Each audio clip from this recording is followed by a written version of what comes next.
Commander Velinara's day started like any other on the monitoring station.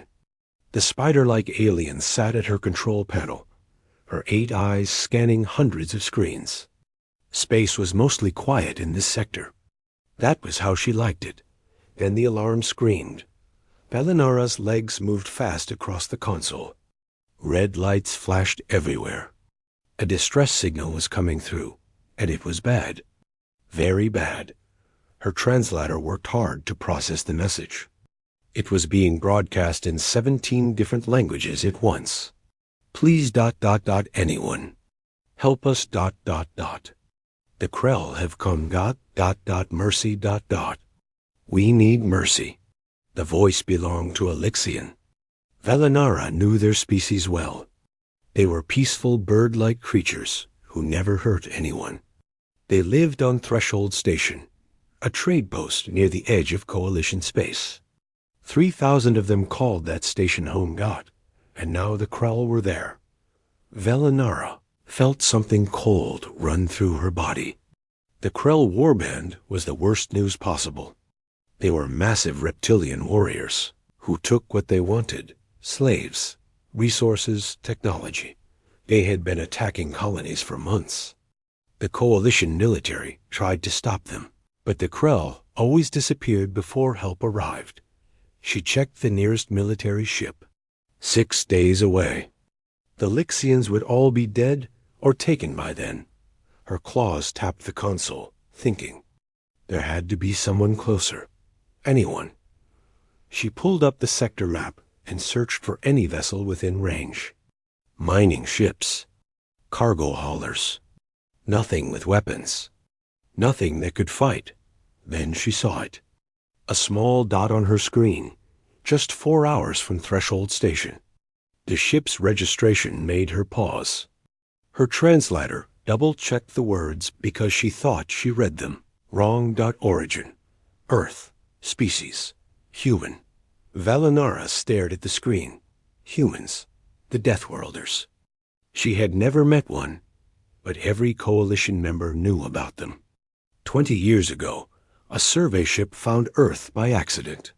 What they discovered terrified the galaxy. Earth was rated as a Class 12 death world, the highest danger rating ever recorded. Most planets in the Coalition were Class 1 or Class 2, nice and safe. Earth was 12. The survey team's report read like a horror story. The planet's gravity would crush most species. The atmosphere had poison levels of oxygen that burned through tissue. Diseases lived everywhere. The weather could kill in minutes with freezing cold or burning heat. Earthquakes shook the ground. Volcanoes exploded. Storms the size of small moons threw lightning and water. And the predators. Oh, the predators. Giant reptiles that could swallow a person whole. Cats with teeth like knives. Bears that stood 3 meters tall. Tiny insects that carried death in their bite. Even the plants could kill you, but the worst part was the humans themselves. They ate other predators. They ran for hours without stopping. They healed from injuries that would kill any other species. They were aggressive, unpredictable, and scary. The Coalition decided to quarantine Earth. Let the humans have their nightmare planet. Stay away from them. Some trade was allowed, but no military contact. No one wanted to see what Deathworlders could do in a fight. Now Velinara was thinking the impossible. She was thinking about asking humans for help. Her primary claw hovered over the communication button. This could go wrong in so many ways. Humans might ignore the call. They might make things worse. They might decide to take the station for themselves. But the Lixians were dying right now. She could hear their screams in the background of the distress signal. Velinara pressed the button. The signal took a few seconds to reach the human ship. The vessel was called Redemption's Price. Strange name. Humans had strange names for everything. A voice answered. Female. Calm. This is Captain Sarah Chun of the Redemption's Price. Go ahead. Velinara explained the situation as fast as she could. The Krell attack. The 3,000 civilians. The trapped Lixians. The coalition forces being too far away. There was silence on the other end. It stretched so long that Velinara thought the human had disconnected. Then Captain Chun spoke again. "We're 4 hours out. How many Krell?" Scanners show 3 assault ships. Approximately 200 warriors inside the station. Another pause. Velinara heard voices in the background. Humans talking to each other in quick, sharp words. "Captain Chun," Velinara said carefully, "I must inform you that the Krell are extremely dangerous. They are 7 feet tall, heavily armored, and very strong. They have destroyed 4 colonies in the past 2 months. The coalition considers them a top-level threat." The human made a sound. It took Velinara a moment to realize it was laughter. Not happy laughter. The kind of laugh someone makes when they hear something foolish. "Commander, we've received your data," Captain Chun said. "We're changing course now. We'll be at Threshold Station in 4 hours." Chun out, the transmission ended. Velinara sat in her chair, wondering what she had just done. She had called for help from the monsters everyone feared. She told herself it was the right choice. The only choice. Deep in her station, she pulled up the human ship's file. Redemption's price was a small cargo vessel. The crew numbered only 12. 12 humans against 200 Krell warriors. Velinara had made many decisions in her long career.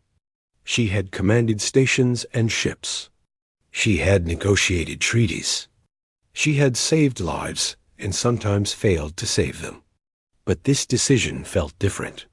This felt like opening a door that could never be closed. She watched her screen, tracking both signals. The Lixian distress call continued, growing weaker. The human ship moved closer, steady and fast. In 4 hours, the galaxy would learn something new. Velinara just hoped it would be a lesson about heroism, and not about unleashing something worse than the Krell. She began preparing her report for Coalition Command.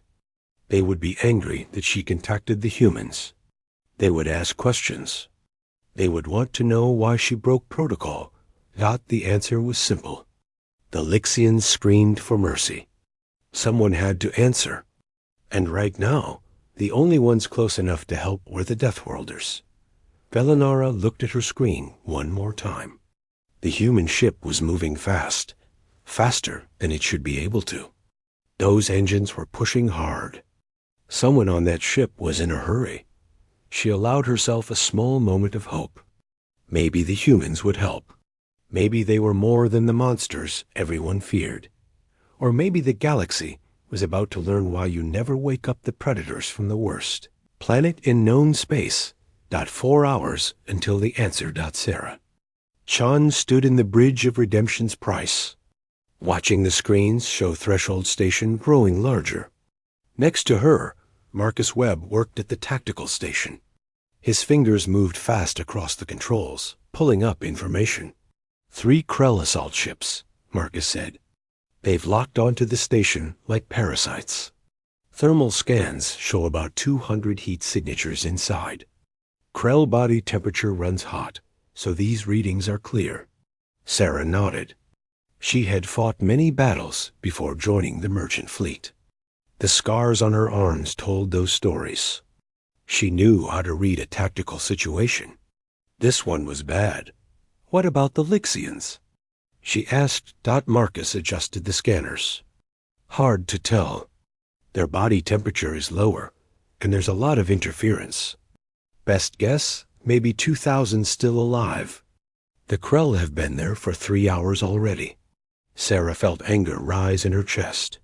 3 hours was a long time for defenseless people to suffer. She pushed the anger down and focused. Anger was useful in a fight. But planning required a clear head. Pull up everything we have on Krell physiology, she ordered. A new screen appeared. Dr. Amara Okonkwo's face showed up on the communication panel. The doctor was in the medical bay, already preparing. She knew what was coming. The Krell are impressive by galactic standards, Amara explained. Her accent carried hints of her Nigerian roots. 7 feet tall on average. Thick scales that work like natural armor. Muscle density about 40% higher than the Coalition average. Their homeworld is 0.7 gravity. Lower than Earth, Marcus noted. Exactly, Amara continued. They're strong compared to most species, but their bone structure is actually less dense than ours. Earth's higher gravity made us develop stronger bones, denser muscles, more efficient organs. A Krell might look scary, but their bodies aren't built for the kind of stress ours handle every day. Sarah listened carefully. This was important information. The Krell had been terrorizing the galaxy because they were bigger and stronger than most species. But humans didn't come from most species. Humans came from Earth, where everything tried to kill you before breakfast. What about their weapons? She asked Marcus. Standard plasma rifles. Energy weapons, common in the Coalition military. They punch through most armor types, but they have issues. Marcus pulled up weapon specifications. They overheat after sustained fire. They don't work well in extreme cold or if they get wet. And they're useless if an electromagnetic pulse hits them. Sarah smiled. It wasn't a nice smile. So they're used to fighting people who use similar technology. Yeah, Marcus agreed. They've never fought anyone who still uses bullets. The rest of the crew gathered in the bridge. 12 humans in total. All former military from different Earth nations. Sarah knew each of them, trusted them with her life. They had chosen to leave Earth together, to see the galaxy, to make a living among the stars. They never expected to become soldiers again. But here they were. Listen up, Sarah said. You all know the situation. 3,000 civilians, mostly Lixians. 200 Krell warriors. The Lixians are pacifists from a low-gravity world. They can't fight back. They've been waiting for help for 3 hours. She paused, looking at each face. Some were young, barely 20.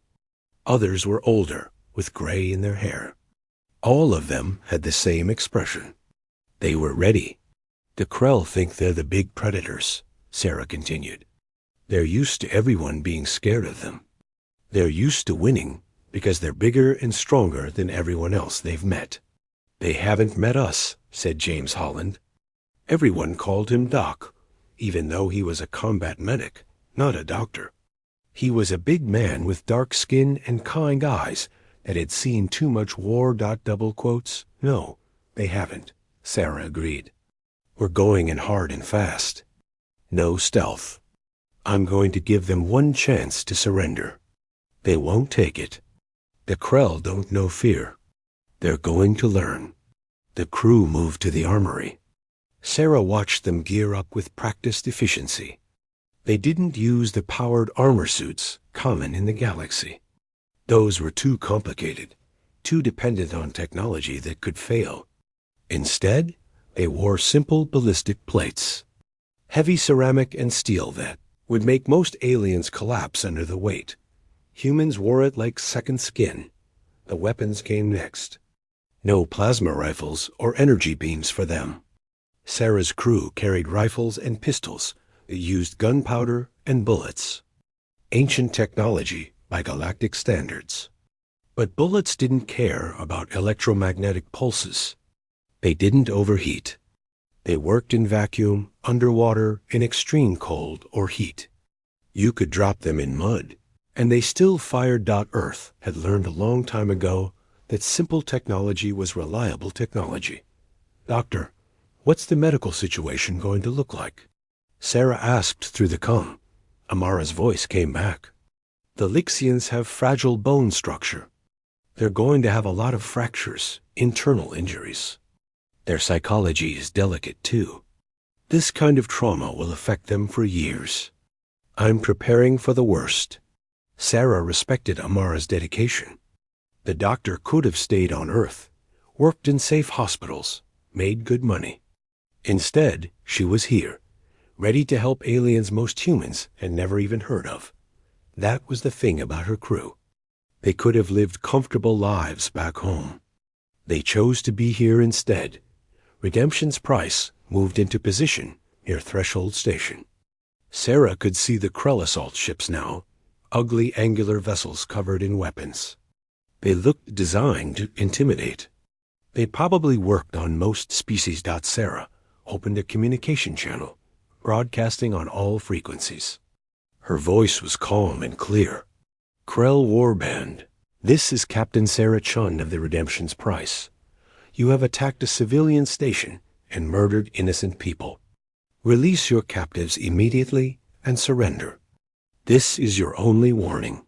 The response came fast. A deep voice, full of arrogance and contempt. Pathetic coalition coward. Leave or die. We take what we want. We fear nothing. Sarah heard laughter in the background. The Krell thought this was funny. Some small ship making threats. They had no idea what was coming. I gave you a chance, Sarah said quietly, then closed the channel. She looked at her crew. They were ready. Weapons checked. Armor secured. Game faces on. These were people who had survived the worst planet in the galaxy. They had hunted predators, survived diseases, endured injuries that would kill most aliens.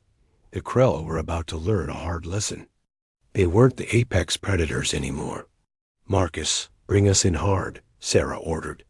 Dock at the emergency port. Breach charges ready. We're going in loud. The ship moved forward, engines burning bright. Sarah felt the familiar calm settle over her. This was what humans did best. When someone screamed for help, when innocents suffered, when bullies needed stopping, humans answered the call. The galaxy had spent 20 years being afraid of Deathworlders. Today, the Krell would learn why that fear was justified. Sarah checked her rifle one last time. Let's show them what happens when you hurt the innocent, she said. Redemption's Price accelerated toward Threshold Station. The hunt was on. The shaped charges exploded with a sound like thunder. Metal screamed and tore apart as Redemption's Price forced its way into Threshold Station. Alarms blared throughout the corridors. Emergency lights flashed red. The Krell inside stopped what they were doing and turned toward the breach. They expected coalition peacekeepers. They expected polite warnings and non-lethal weapons. They expected the usual soft species that begged them to stop. That followed rules even when fighting monsters. Instead, 12 humans poured through the smoking hole in the hall. The first Krell warriors rounded the corner at a run. They were massive creatures, 7 feet of muscle and scales, carrying plasma rifles. They saw the humans and laughed. These short creatures, barely 6 feet tall, thought they could fight? The humans opened fire. The sound was unlike anything the Krell had ever heard. Not the clean hum of plasma weapons. This was raw, brutal noise that made the walls shake. Gunpowder explosions in rapid succession, each one sending a piece of metal flying at speeds that broke the sound barrier. The first Krell's armor shattered. The bullet punched through his chest and out his back. He fell, confusion on his face. His friend beside him took 3 rounds before his brain understood he was dead. The third Krell managed to raise his rifle. Marcus shot him twice in the head, 5 seconds. 3 Krell down.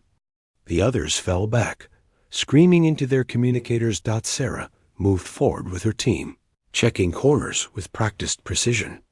This was close quarters combat, and humans had been perfecting it for thousands of years. Every movement was economical. No wasted energy. No hesitation. More Krell appeared, trying to set up a defensive position. They fired their plasma rifles down the corridor. The bright bolts of energy lit up the darkness. 2 hit the walls. 1 caught Sarah's shoulder plate, melting the ceramic but not penetrating through. The humans didn't stop. They moved through the plasma fire like they didn't care. Because compared to the things that hunted humans on Earth, compared to the dangers they grew up with, this wasn't that scary. Doc led 3 others down a side corridor. They moved fast in the lighter gravity, almost bouncing with each step. Earth's heavy gravity made humans strong. Here, they felt light as air. A Krell jumped out from a doorway, swinging a massive blade. Doc didn't shoot. He stepped inside the swing, too close for the blade to hit him, and drove his combat knife up under the Krell's jaw. The warrior dropped. Doc kept moving without breaking stride. Sarah's team reached a section where the Krell had gathered Lixian prisoners. The bird-like aliens were huddled together, their hollow bones making them look fragile as glass. Several were already dead, killed for entertainment or as warnings. 8 Krell guarded them, thinking they were safe behind their hostages. Sarah gave hand signals. Her team spread out, finding angles. The Krell noticed them too late. The humans fired together, precise shots that dropped each warrior before they could hurt anyone else. The Lixians screamed and covered their heads. "You're safe now," Sarah told them in careful Lixian. The translator made her words sound strange, but the meaning was clear. "Stay here. We'll come back for you." The Lixians stared at her with huge eyes. These humans were covered in Krell blood, carrying weapons that smoked and smelled of death, moving through violence like they were born in it. The Lixians had been told humans were dangerous. Now they understood, but the humans weren't hurting them. They were protecting them. Throughout the station, the pattern continued. The Krell tried to fight back with everything they had. They used their superior numbers, tried to ambush the humans, attempted to use their knowledge of the station layout. Nothing worked. In Section 7, the Krell cut the power, plunging everything into darkness. They had excellent night vision and thought this would give them an advantage. They were wrong. Humans evolved to hunt in all conditions. Sarah's team had practiced fighting in the dark since basic training. They moved through the corridors using sound and memory. While the Krell's own movements gave them away, the Krell tried biological warfare next, releasing toxic gas into a sealed section where 3 humans were cornered. The warriors waited outside, confident that the poison would do their work. 10 minutes later, the door opened. The 3 humans walked out, eyes watering but still combat ready. Earth's atmosphere was poison to most species. Humans breathed it every day. Their bodies knew how to filter toxins, how to survive in hostile environments. A little gas wasn't going to stop creatures that evolved to handle everything from snake venom to radiation. The Krell warriors stared in disbelief. Then the humans shot them. Doc found a group of Lixian children trapped in a cafeteria. The Krell were trying to cut through the doors with plasma torches. The children inside were crying, terrified. Doc and his team approached from above, using maintenance shafts too small for the large Krell to navigate. They dropped into the corridor behind the enemy. The fight was over in seconds. Doc didn't give them a chance to threaten the children. No warnings. No mercy for those who hurt kids. When he opened the cafeteria door, the Lixian children screamed. They saw this huge human covered in blood, carrying weapons, face hard as stone. They thought he was another monster. Doc knelt down slowly. He removed his helmet, showing his scarred face. His voice was gentle when he spoke in Lixian. "Hey, little ones. I know I look scary, but I promise you're safe now. We're going to get you back to your parents." A small Lixian child, barely 3 feet tall, stepped forward cautiously. "Are you a human? A Deathworlder?" "Yes," Doc admitted. "You saved us?" "That's what humans do, kid. We protect people who can't protect themselves." The Krell commander finally understood the scope of his mistake. His warriors were dying. These weren't the soft coalition species he was used to fighting. These were predators from a planet that made the Krell homeworld look like paradise. He gathered his remaining forces, maybe 60 warriors, in the central hub. They would make their stand here, all together. Numbers had to count for something. Sarah's team converged on the hub from 6 different directions. The Krell saw them coming and opened fire with everything they had. Plasma bolts filled the air like a deadly light show. The humans took cover and returned fire. The sound was deafening. Bullets ricocheted off metal walls. Plasma melted through steel. Smoke filled the air. The battle was chaos and noise and violence, but the humans moved through it like dancers in a familiar routine. They communicated with hand signals and short words. They covered each other, advanced in teams, never gave the Krell a chance to organize. One by one, the Krell fell. Their natural armor meant nothing against weapons designed to kill Earth's megafauna. Their strength didn't matter when bullets moved faster than they could react. Their numbers shrank rapidly. The Krell commander watched his forces die, and finally felt something his species rarely experienced: fear, real, genuine terror. These humans were unstoppable. They took injuries that should have killed them and kept fighting. They moved too fast, hit too hard, endured too much. He grabbed his communicator and broadcast to the human ship.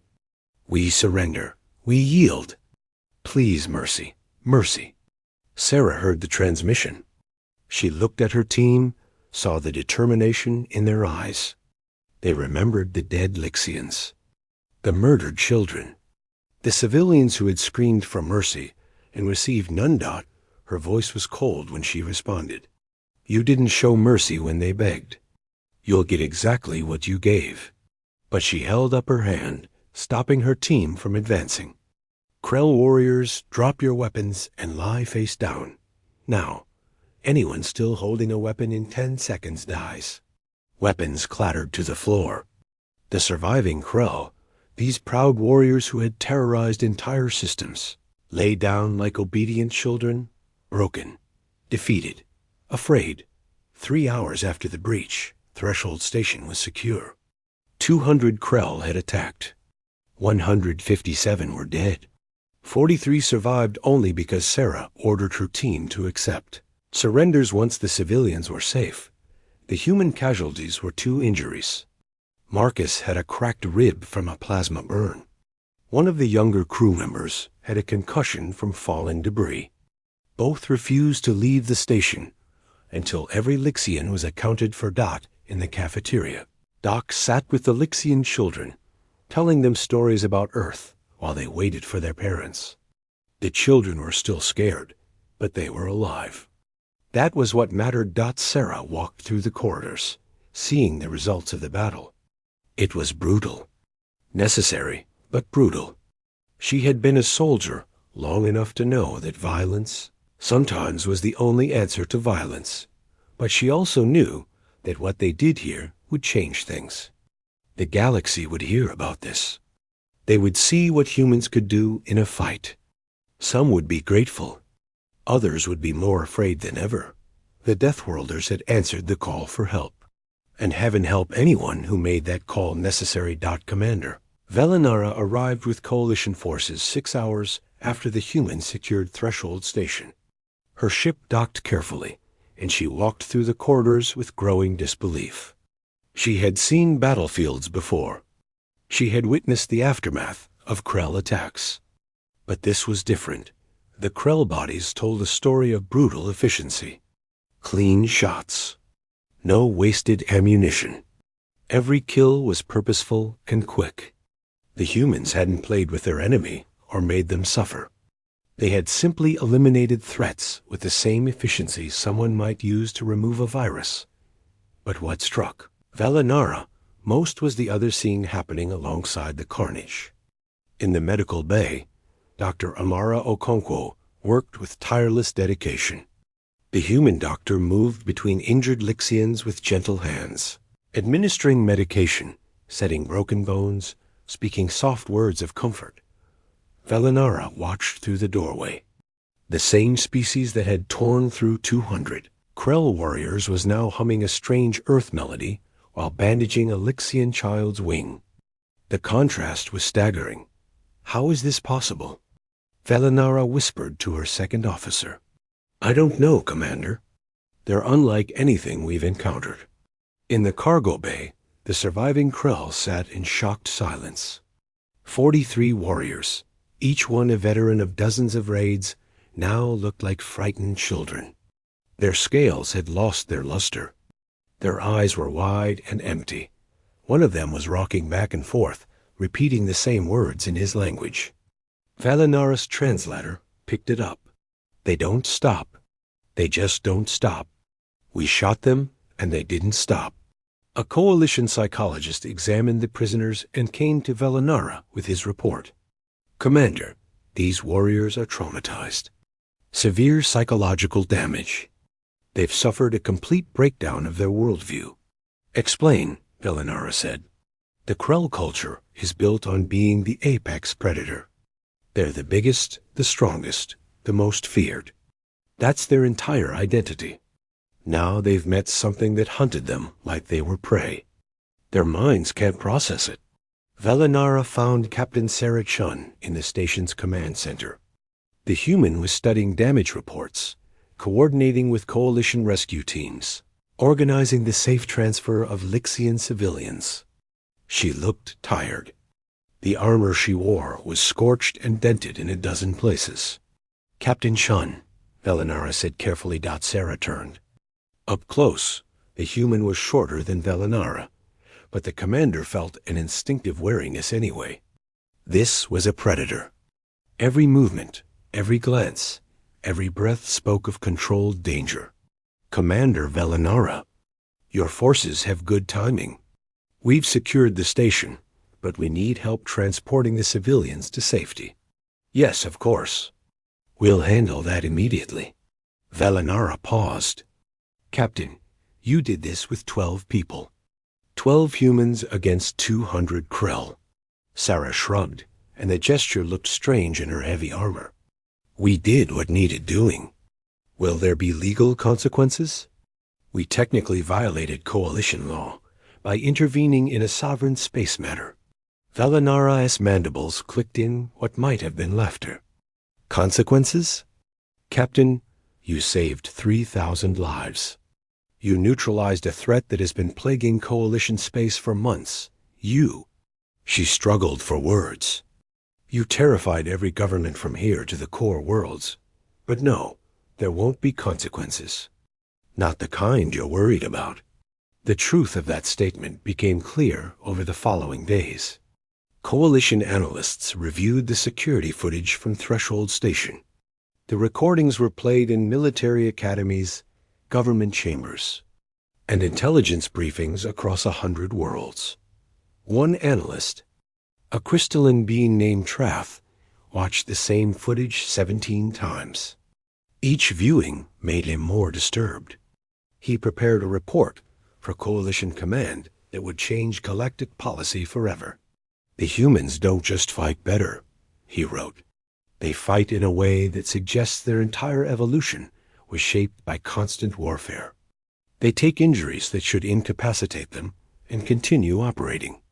They process pain differently than any species we've studied. Their tactical thinking assumes worst-case scenarios that most species can't even imagine. Another section of his report focused on a specific moment. Marcus Webb took 3 plasma burns that should have been fatal. The footage showed him applying a self-sealing bandage with steady hands, then continuing to fight for another 20 minutes before seeking medical attention. This should not be possible, Trath noted. The pain alone should have caused shock. The tissue damage should have stopped him. But human physiology includes redundant systems, aggressive healing factors, and pain tolerance that evolved to let them escape predators even when injured. They're built to keep fighting past the point when any rational species would have fallen. The political response split the coalition down the middle. Half the governments wanted to recruit human military forces immediately. Offers poured into redemption's price, security contracts, military training positions. Some planets offered citizenship and generous payment for human protection. The other half wanted to reinforce the quarantine around Earth, make it stronger, keep the Deathworlders contained. Because if 12 humans could do this, what could 12,000 do? 12 million? But on Threshold Station, something quieter was happening. Something that the politicians and analysts missed in their fear and fascination. The Lixian survivors were gathering near the docking bay, where Redemption's price was moored. They brought offerings of food and art, small gifts that meant everything in their culture. An elder named Shiraka approached Sarah Chun. The old Lixian's wings trembled with emotion. 3 of her children had been trapped in the cafeteria that Doc rescued. "Captain Chun," Shiraka said, her voice like wind through crystals. "We were told humans were dangerous, violent, to be feared above all things." Sarah looked uncomfortable with the attention. "We can be dangerous, yes, but you came when no one else could. You fought for people you had never met. You protected our children with your own bodies." Shiraka reached out with a trembling wing claw and touched Sarah's scarred hand. "You bled for us. What do you call this on Earth?" Sarah thought about all the words she could use. Honor, duty, service, warrior's code that said the strong protect the weak. The human instinct that couldn't stand by while innocents suffered. "We call it being human," she finally said. Shiraka nodded slowly. "Then humanity is not what we were told. You are dangerous, yes, but dangerous to those who do evil. Dangerous to those who hurt the innocent. This is a good kind of dangerous." More Lixians approached, wanting to thank the humans personally. Doc sat with children on his shoulders, making them laugh despite everything they'd been through. Amara taught Lixian parents how to care for their children's injuries. Marcus helped repair damaged station systems, his engineering skills as sharp as his combat abilities. Velinara watched it all and sent a message to Coalition Command. "I have observed the humans extensively. Yes, they are the most effective combat force I have ever witnessed. Yes, they are dangerous in ways we barely understand. But they are also compassionate, protective, and driven by a moral code that values innocent life above their own safety. I recommend we change our approach to Earth immediately." The recommendation was controversial, but the evidence was clear. The footage showed everything. The precision of the human assault. The care they took with civilians. The way they accepted surrenders once the threat was contained. The gentleness Dr. Okonkwo showed with her patients. A new classification was created in coalition law. Protectorate species. Worlds that were dangerous but trustworthy. Worlds that could be allowed more freedom because they had proven they would use their power responsibly. Earth became the first protectorate. The quarantine was partially lifted. Humans could now travel freely, serve in coalition security forces, and participate in galactic society. But not everyone was happy about this. In the deep core systems, where the oldest and most powerful species lived, a different conversation was happening. The hierarchy, the true power behind the coalition, watched the recordings from Threshold Station with cold calculation. "This changes the balance," one of them said. "Humanity is too powerful, too unpredictable. We must act." Plans were made in secret. Tests were prepared. The hierarchy would see if humans could fail, if they could be broken, if they were truly as unstoppable as they appeared. Sarah Chun sat in her captain's chair on Redemption's price, looking at the messages flooding in. Job offers. Requests for help. Pleas from colonies under threat. The galaxy had learned that Deathworlders would answer when you called. Now everyone was calling. What do we do? Marcus asked. Sarah looked at her crew. They were tired. They deserved rest. But outside, people needed help. The strong always needed to protect the weak. That was the way. "We answer," she said simply. "That's what we do." 6 months passed since Threshold Station. The galaxy had changed in ways nobody expected. The Krell warband no longer existed. When word spread about their defeat, everything fell apart. The species they had enslaved rose up in rebellion. Rival factions moved in to take territory. The 43 survivors stayed in Coalition custody, their testimony helping to dismantle what remained of Krell operations across dozens of systems. But they also stayed in custody for another reason: protection, not from their enemies, from humans. The survivors lived in constant fear that Sarah Chun and her crew might come back to finish the job. Sarah's crew had become famous, though they didn't want to be. The footage from Threshold Station was analyzed in every military academy in Coalition space. Students studied human tactics, trying to understand how 12 individuals accomplished what entire battalions couldn't. The offers kept coming. Corporations wanted to hire human security forces. Planetary governments offered huge payments for protection. Coalition military commands begged for human advisors. Sarah turned down most of them. She accepted carefully chosen contracts, always the ones that involved protecting civilians or hunting pirates who hurt innocent people. Redemptions. Price wasn't alone anymore either. Other human ships had ventured out from Earth, following the path Sarah's crew had blazed. Some became merchants. Others became explorers. A few became protectors like Sarah's team. Earth's status had officially changed to protectorate. Humans could now travel freely through Coalition space. They could join Coalition security forces, though this created problems. Most species simply couldn't match human physical capabilities. A human private could outfight an alien sergeant. A human civilian could survive injuries that would kill a Coalition soldier. Instead of direct military integration, humans became trainers and advisors. Dr. Amara Okonkwo had pioneered this approach. She established the first human-alien medical exchange program. Her research on treating trauma across different species became required reading for every Coalition medic dot. She taught alien doctors about human psychology, about how trauma affected the mind, about the importance of mental health alongside physical healing. Concepts that seemed obvious to humans were revolutionary in the Coalition. On Earth, we learned a long time ago that surviving isn't the same as healing. Amara explained to a class of alien medical students, "Your bodies might recover, but your mind remembers. We have to treat both." The students listened with fascination. Most Coalition species had never developed sophisticated mental health care. They didn't need to. Their worlds were safe, their lives peaceful.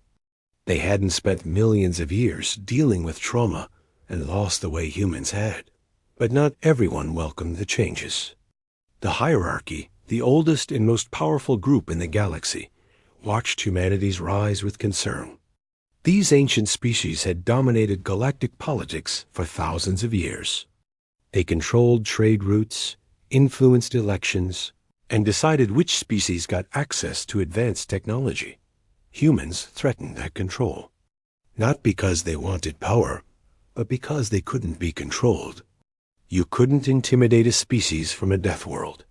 You couldn't buy people who valued principles over profit. You couldn't manipulate creatures who had survived worse than anything the galaxy could throw at them. In a secret chamber far from prying eyes, the hierarchy made plans. "We need to test them," said one member. "A being of pure energy contained in a crystalline matrix. See if they can fail. See if they can be broken." "How?" Another asked. "The same way we've controlled every other species. Create a situation where they cannot win. Make them choose between impossible options. Show the galaxy that humans are not invincible." Messages went out through untraceable channels. 3 colonies, far from Coalition protection, suddenly faced coordinated attacks. Pirates appeared from nowhere, with weapons too advanced for normal criminals. The attacks were timed perfectly to stretch coalition response forces too thin dot, and each colony sent the same desperate message. Help us, please, anyone. Sarah Chun sat in her captain's chair when the first distress call arrived. Then the second. Then the third. Marcus pulled up the tactical display, and his face went hard. It's a trap, he said flatly. Obviously, Sarah agreed. She studied the positions. 3 colonies, each one at least 2 days apart, at maximum speed. Thousands of civilians at each location. All under attack at the same time. We can't save all 3, Doc said quietly. We have to choose. The crew gathered on the bridge, looking at the impossible situation. If they went to one colony, the other 2 would fall. No matter what they chose, people would die. It was exactly the kind of scenario designed to break heroes. Make them fail publicly. Show the galaxy that humans couldn't save everyone. Sarah looked at each member of her crew. They were tired. They had scars that hadn't healed properly. They had nightmares about the people they couldn't save. But there was no hesitation in their eyes. Send a message to Coalition Command, Sarah ordered.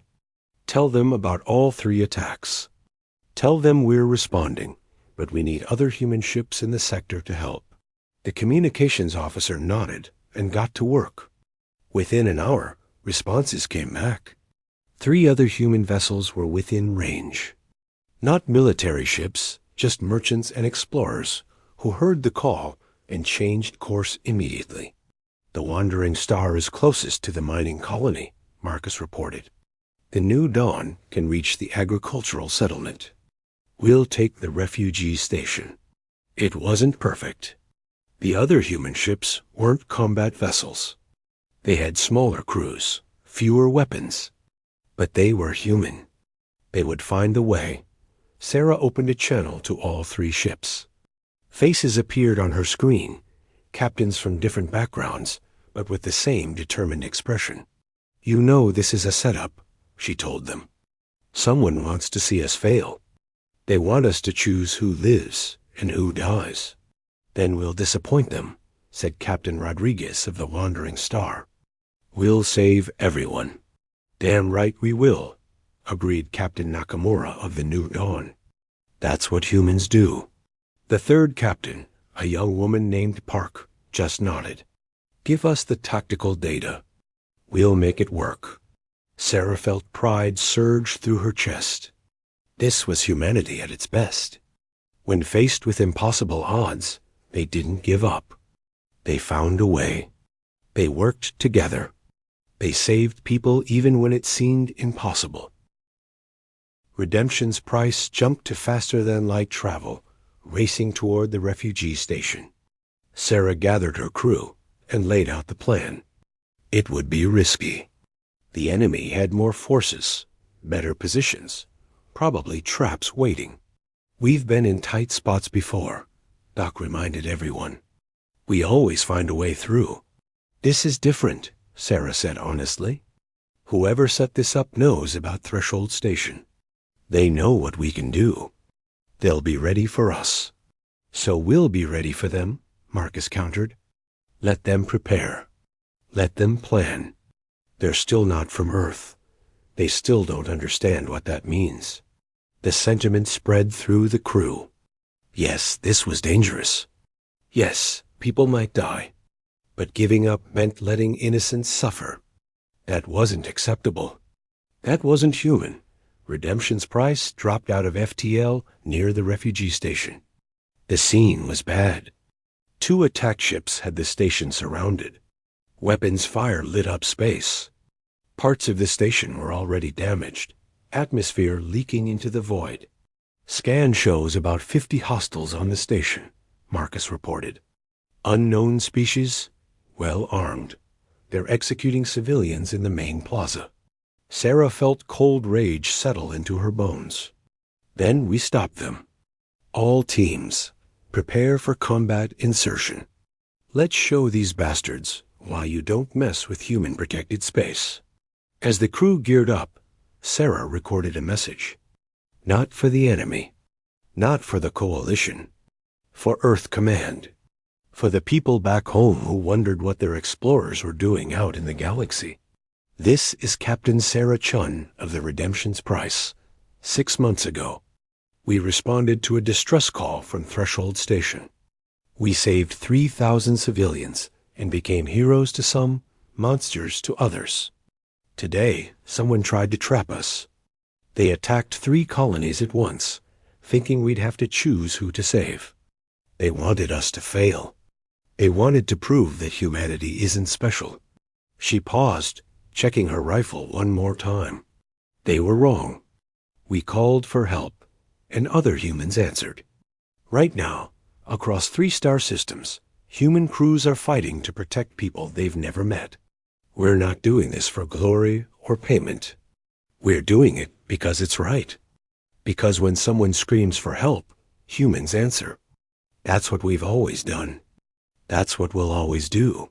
Sarah looked at her crew, seeing the same determination reflected in every face. We came to the stars to explore, to trade, to find our place among the galaxies. We didn't expect to become protectors, but maybe that's exactly what the galaxy needed. Someone who knows what it's like to suffer. Someone who remembers what it's like to be helpless. Someone who will fight for those who can't fight for themselves. The airlock opened. Sarah and her crew moved into the docking tube, weapons ready. We're the Deathworlders, Sarah said into the recording. We survived the worst planet in known space. We conquered diseases, predators, and disasters that would wipe out entire civilizations. We're not the strongest species. We're not the smartest. We're not the most advanced. But we're the ones who will come running when you call for help. We're the ones who will stand between you and the monsters. We're the ones who answer when innocents scream for mercy. She ended the recording and looked at her team. Ready? 12 voices answered as one. Ready? They breached the station. The fight was brutal and fast. The enemy had prepared, yes. They had studied human tactics. They had better weapons and defensive positions. It didn't matter. Because they made one critical mistake. They thought they were fighting soldiers. They thought they were fighting warriors. They were fighting something far more dangerous. They were fighting humans who had heard innocents cry for help. They were fighting people from a planet that taught them to protect their tribe at any cost. They were fighting Deathworlders who had decided that these civilians were under their protection. The battle lasted 2 hours. When it was over, the refugee station was secure. Casualties were heavy among the attackers. 0 civilian deaths after human intervention. 2 crew injuries, both minor. Reports came in from the other colonies. Captain Rodriguez had saved the miners. Captain Nakamura secured the agricultural settlement. All 3 attacks repelled. The trap had failed completely. Sarah stood on the station's observation deck, looking out at the stars. Other ships were arriving now. Coalition medical vessels. Transport ships to evacuate civilians. The bureaucrats who would analyze and report and politicize everything. But right now, in this moment, Sarah just felt tired. And proud. And ready to do it all again tomorrow if needed. A young refugee, barely 20 years old, approached her cautiously. He was from a species Sarah didn't recognize, with blue skin and 4 arms. You're human? He asked nervously. Yes. I heard stories. They said humans were scary, dangerous, that we should stay away from Earth ships. Sarah smiled gently. We are dangerous. To people who hurt innocents. To bullies and criminals. To anyone who thinks they can prey on the weak. But to people who just want to live their lives in peace, we're the best friends you'll ever have. The refugee thought about this, then nodded. Thank you for saving us. That's what we do, Sarah said simply. Across the galaxy, the message spread. Humans had passed the test. Not the test the hierarchy designed, but a more important one. They had proven that their heroism at Threshold Station wasn't a fluke. It was who they were. The Deathworlders had answered the call again. And they would keep answering. Every time someone needed help, every time innocents faced danger, because that was what it meant to be human.